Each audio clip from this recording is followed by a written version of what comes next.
सरले भन्छु एउटा एजेन्ट पनि हो उसँग जतिखेर पनि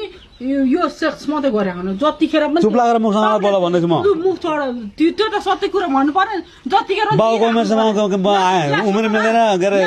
मन मिल्दैन अरे होइन यो चाहिँ कुरा हाले हुन्छ नि अरे म सक्छु त म एउटा बुढी मान्छे भएको तपाईँलाई लाज लाग्दैन हेर्नु त मेरो त लु त जतिखेर पनि राम्रो भर्खरको देख्दैन जतिखेर चढिराख्नु के चढ्नु हामी चाहिँ के माछालाई आलु खोज्नु आएको भैँसी हो के खेल्न आएको छोरा नानी यत्रो भएको हावा खोजेर आएको तिनीहरूसँग अनि रक्सी नखाएर बस्नु सकिँदैन नखाओस् न होइन यहाँ सुन न